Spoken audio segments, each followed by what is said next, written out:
Hocam. Buyurun. Razım. İyi dersler hocam. Teşekkür ederim. Hoş geldiniz. Buyurun.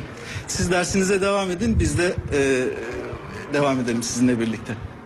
Öğrencisan, kan bugün?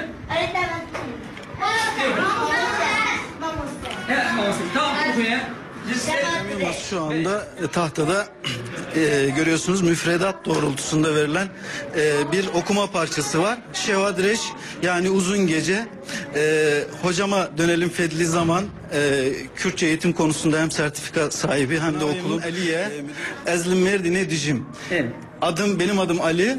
Mardin'de yaşıyorum. Rojeki gelek germe tırmaha du hazara doğuzdan.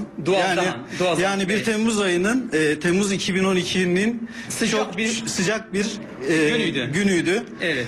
Jiberku hava gelek germ bu pişti Nivro'yu yani havanın çok sıcak olduğu bir öğleden sonra Ez du saaten liber klimayı rağıstı. بخند و روشه شیرین و خشه شیرین و خشه زمان کردی بخش آوازه لطیف و نازه لطیف و نازه زمان کردی. Teşekkür ederiz.